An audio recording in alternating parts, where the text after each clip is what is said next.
I found myself caught in a difficult situation when my wife, Lily, suddenly dropped a bombshell during dinner one day, expressing her desire for us to separate. This wasn't a surprising move on her part, as Lily had a tendency to make decisions abruptly. And once she set her mind on something, it was set in stone. Despite the gravity of the situation and the potential impact on both our lives, I didn't find it in myself to vehemently argue against it. This wasn't because I was okay with the idea of divorce, but rather, I was grappling with the aftermath of losing my job due to the economic downturn caused by the Lehman Brothers shock. The company I had been working for went bankrupt, leaving me desperately searching for a new job, not just for my sake, but primarily for Lily's well-being. Despite sending out numerous resumes, I'd only secured interviews with 3 companies, none of which progressed to the final stage.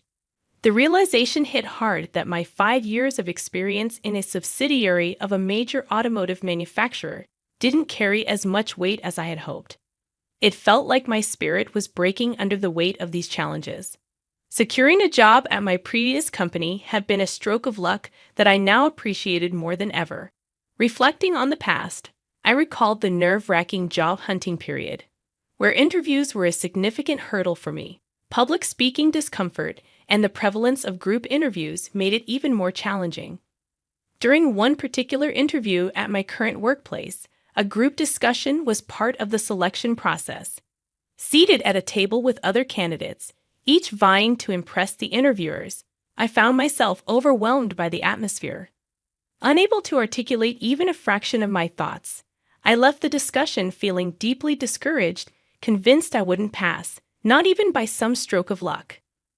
When the job offer letter finally arrived, contrary to my expectations, I was convinced it must be some kind of mistake. As I carefully checked the contents of the envelope, Lily, who was beside me, rejoiced as if it were her own achievement. Believe in yourself. People who truly understand your worth will recognize it, Lily said, patting my back with genuine enthusiasm. Lily and I first crossed paths in a university club when we both entered the Faculty of Law. Our connection grew as we studied law together in various areas. Before the first lecture began, Lily, along with a few others, entered the classroom, and I became intrigued by her lively presentation about the club in front of the students. Shortly after we started our studies, when I peeked into the club room with a male friend I had become close to, it was Lily who provided us with an explanation about the club. Despite its formal-sounding name, the Legal Research Society was described as a casual group with the main purpose of fostering connections through drinking parties and sports events. Lily efficiently played the role of a coordinator for new club members. Being more laid back by nature, there was something about Lily that initially attracted me to her. During the welcome party for new club members, the topic of our hometowns came up in conversation, and I discovered that Lily and I were from the same area, living just about 2 train stops away from each other. This shared hometown connection became the starting point for us to bond, and from then on, Lily and I often found ourselves getting excited while discussing our common experiences. Another reason we could easily talk was because I had taken a gap year, making me the same age as Lily. During the first summer vacation after I entered university, we decided it would be nice to go home together since we had the opportunity. Without any particular reason to decline, I agreed. However, for some unknown reason, Lily got off at the same station as me. "I want to see the town where you were born and raised, even if just a little bit," Lily said with a cheerful tone, responding to my puzzled expression. However, at that moment, I felt a slight awkwardness being together with Lily. It was because my mother was supposed to be waiting at the station to pick me up, and she had a slightly surprised yet happy expression on her face when she saw Lily standing beside me. It became clear that she misunderstood and thought Lily was my girlfriend. Wanting to clarify things right away, I started to say, "This young lady is..." But before I could introduce Lily as my senior at university, she spoke up with a mischievous smile and said, "I am in a relationship with Jack. I'm Lily." I froze in place at the sudden words uttered by Lily. My mother responded with a confused, "Well, Okay then. And then asked, "So, how about coming to our house now?" In response, Lily said, "I'm truly tempted by your kindness, but my parents are also waiting for me at home. I'll have to take a rain check for another opportunity." With those words, she passed through the ticket gate once again and headed toward the platform. On the way back home, my mother bombarded me with questions about Lily. That night, I sent a message to Lily asking, "What do you mean by all of that?" A few minutes later, I received a reply that said, "I just expressed my feelings honestly. The rest is up to you." I responded with a simple "got it." And in the immediate reply, it said, "What do you mean by got it?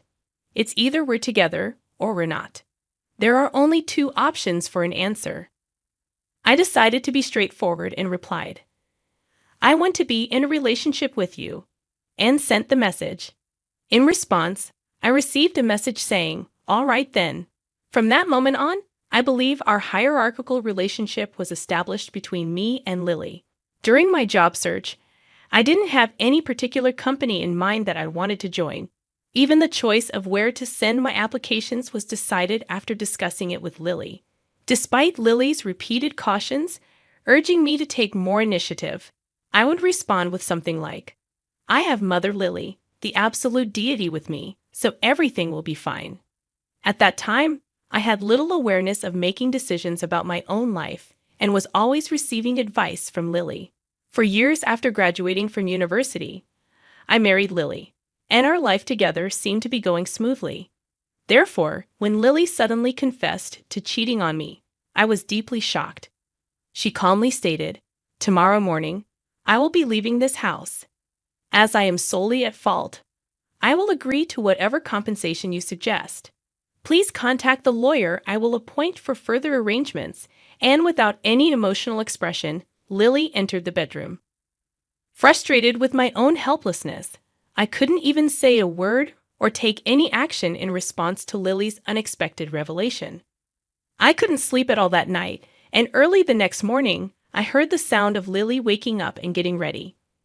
The urgency to speak to her immediately surged within me, but I found myself at a loss for words and unsure of how to approach the situation. As a result, I remained still in bed.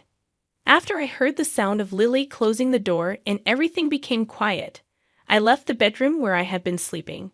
At the dining table, breakfast was prepared for me, accompanied by a divorce document, the wedding ring, and the house key placed next to it. And note with the words, "I'm sorry. Thank you so much for everything up until now," added to the weight of the moment.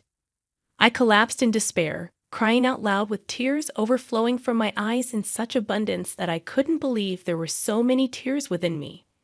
Eventually, I realized that I had fallen asleep on the floor of the dining room. With no motivation to do anything, I stared at the ceiling feeling lost. Remaining in a daze for a while, the image that emerged in my mind was Lily's smiling face. Despite the overwhelming sense of despair, I kept shaking my head, questioning the point of it all. However, Lily's smile wouldn't fade from my mind. It was then that I realized once again how much I truly loved Lily, and a thought struck me. I should be a man that Lily can be proud of. While some might perceive my sensitivity, or the decision to stand by a cheating partner as unnecessary, I firmly believed and trusted that Lily was my greatest ally and understanding partner. Afterward, I worked tirelessly and wholeheartedly. I took on tasks that I was not naturally inclined towards, such as sales as a contract employee, and also gained experience in more manual labor-oriented jobs. Despite the unfamiliar physical labor, there were times when I couldn't move the next day due to exhaustion. One day, I received a call from my former boss at the previous company. He informed me about an acquaintance recruiting staff for a children's care facility, asking if I'd be interested in giving it a try. It became evident that my former boss, who had been contacting me from time to time, had been keeping an eye on me since I hadn't found a job yet. At that time, I had transformed from my previous passive self and had become more proactive in facing various challenges. Through various jobs, I developed a stronger mindset of let's challenge anything and everything. I readily accepted my former boss's offer without hesitation. At the children's care facility, I encountered various types of children: cheerful ones, quiet ones, restless ones, quick-tempered ones, and many more. Despite their young age, many of these children had experienced things I couldn't even imagine. Looking back on my life, I felt the naivety and indulgence I had carried with me.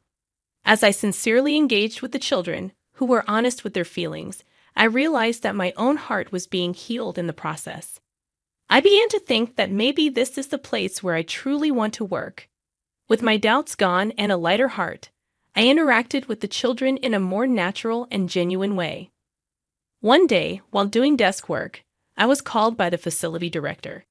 As soon as I entered the director's office, I froze in place because Lily's parents were there, both with solemn expressions. The facility director left the room, leaving us to talk. A few days later, on my day off from work, I headed toward a beach park nearby, a place full of memories where Lily and I used to take walks after getting married. Lily was already seated on the bench overlooking the harbor where the yachts were moored. Sitting down on the bench, I greeted her with a long time no see. As Lily turned around, she asked, "It's been a while. How have you been?" I left a little space between us, pondering whether Lily had cheated on me. "You didn't, did you?" "Cheat on me?" I asked straightforwardly. Lily nodded silently. I had heard most of the story from her parents. Lily's parents told me why she had brought up the idea of divorce and how she had been living. It seemed that Lily felt responsible for not actively searching for a new job when I had lost mine. She believed that divorce was the best way for both of us to make a fresh start on our own paths. Lily couldn't imagine that I would accept the idea of divorce if she brought it up straightforwardly. So she faked an affair to manipulate me into accepting it. She explained that she didn't show much emotion during the divorce discussion because she was afraid that if she became emotionally involved, she would start crying. After returning to her parents' home, Lily became so depressed that her parents grew concerned. Lily's parents had considered telling me the truth several times, but she had stopped them. It turned out that her parents had heard about me working at the child welfare facility and had visited to see me. When I heard this, I thought it might be going a bit too far, but Lily replied, "I thought that you needed this kind of tough love to start fresh and carve out a new path for yourself from scratch." Upon questioning if she ever thought I would remarry, Lily replied, "At that time, it was what it was. I was prepared to accept that it was our fate." I murmured, "You're such a determined person," and continued, "After hearing the story from your parents, I also realized that you have your vulnerabilities. From now on, I want you to show me those weaknesses as well." In response, Lily said, "That's all up to you from now on," and they shared a knowing smile. At that moment, I thought to myself, I want to spend the rest of my life with this person. I want to cherish the happiness I found, even if it took a detour in life, and treasure it for the rest of my life.